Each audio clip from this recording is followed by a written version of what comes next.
Well, my Muslim friend was all smiles. I had brought my class to her mosque, and she was giving a short lecture, an introduction to Islam lecture.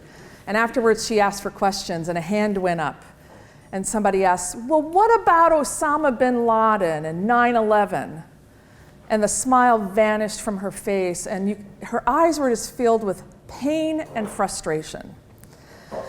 She said, what he does is not Islam. That is not my religion. It's not the religion of anybody I know. Islam is a religion of peace. That's not Islam. Well, to outsiders looking in at the religion of Islam, it can be really confusing because both my really nice Muslim friend and the head of ISIS, they both read the same Qur'an, they look at the same life of Muhammad, they both pray 5 times a day, they fast during Ramadan, they try to put the Sharia into their life, the Islamic law, they try to practice it as carefully as possible. So how on earth can my nice Muslim friend be so nice and the head of ISIS be so evil? How is this even possible that this is the same religion? And this brings fear, because when a Muslim family moves in next door, you're like, which am I getting? The nice Muslim or, the terrorist? There's a lot of fear. So we have to look at these two faces of Islam. And I'm going to give you this morning 3 keys that will hopefully help you understand the news.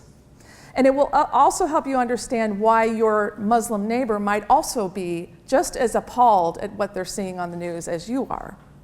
Now, there's a lot of bewildering terms when we talk about radical Islam.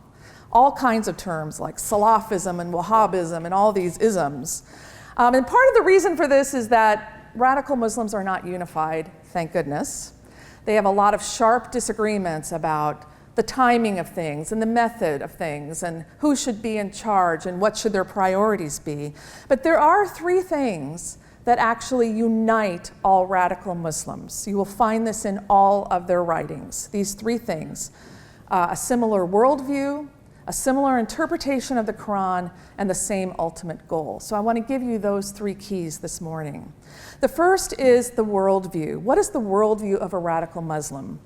Well, first, it's the foundation that God, Allah, is the ultimate lawgiver. Only He, because He's the creator of mankind, only He has the right to make laws to govern mankind. And according to Muslims, these laws are good, and if people would follow them, they are for their flourishing, they are for the benefit of mankind. But only God can give these laws. And when men come along and make up their own laws, they are usurping the authority of God, who is the lawgiver. So man-made laws are usurping God's authority. And when governments require people to follow man-made laws rather than God's laws, that is oppression of people, because it's God's laws that are the best, not man-made laws. And cultures and religions and governments have failed to teach that there is only one God and Muhammad is his prophet. So this is a big problem. And when the call to Islam is given to cultures and religions and governments, and they reject it, then they are in a state of rebellion and aggression even against God. So rejection of Islam in the mind of a radical, rejection of Islam equals rebellion and aggression against Allah.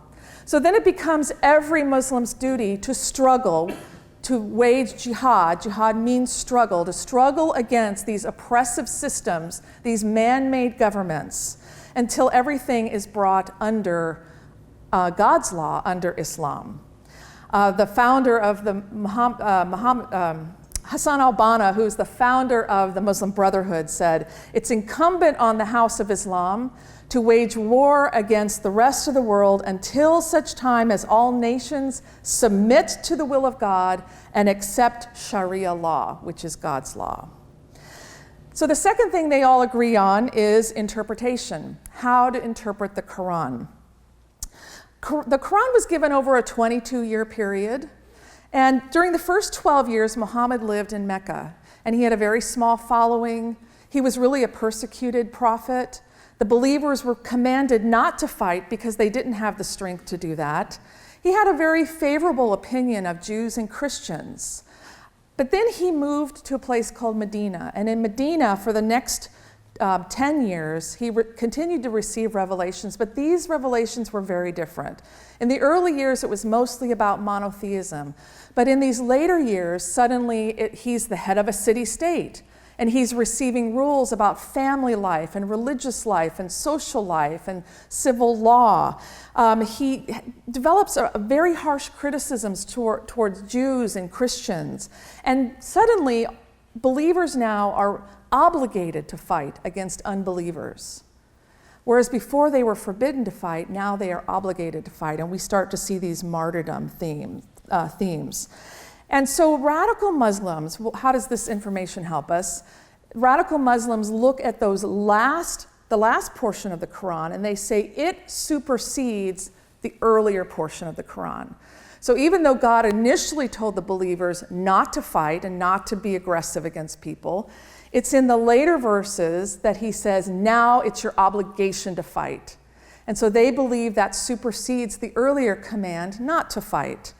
In fact, in the last chapter of the Qur'an, which is chapter 9, there are a couple of verses that are really considered the Great Commission for radical Muslims. And that is to go out and fight unbelievers and fight the people of the book until they are under the system of Islam. And then the third thing they all have in common is they all have an ultimate goal. And that is basically to bring the whole world under the banner of Islam, under submission to Islam. Sayyid Qutb, who's a famous Egyptian Islamist, said, Islam wants space, not a piece of the earth, but the whole planet. And radical Islam presents this idealized vision of what life could be like if everybody was living under the Sharia. And so they tantalize young Muslims in particular with this vision. Come and fight and struggle, be a part of God's vanguard to bring this wonderful Sharia back to the world. And it really presents them, dare I say, with a purpose-driven life to come and fight for the cause of Allah. Now, my nice, kind Muslims completely disagree with this whole system, this whole worldview, the whole system of interpreting the Qur'an and this ultimate goal. But the problem is we're left with these two faces, these two realities of Islam in our world. So what are we supposed to do about that? Well, I want to give you quickly 5 biblical responses. The first is to resist prejudice. Most Muslims in our world are very peaceful. In fact, they are suffering themselves under radical Islam. So go with the assumption that your neighbor next door is a peaceful Muslim. Resist prejudice. A second is to reject fear. I mean, it's so clear in Scripture that fear is not to be a part of who we are as believers. It says in 1 Peter 3, do not fear what they fear, but set apart Jesus as Lord, and then be ready to give an answer to anyone who asks you for the hope that you have within. Third is really do what Jesus told us to do, and that is to love even our enemies, and pray for those who persecute us. Love. In every story I've ever heard of Muslims coming to Christ, it is love that is the thing that opens their heart. Fourth is raise your voice. Raise your voice in prayer for our suffering brothers and sisters around the world, and raise your voice in advocacy for them. There's so much need in with our brothers and sisters around the world who are suffering under radical Islam. And then number 5 is reignite hope, because God is doing amazing things in the world of Islam. It's so exciting what he is doing. He has not forgotten Muslims. He loves Muslims and wants them to come to a knowledge of his grace. And I hope that you will be a part of that plan.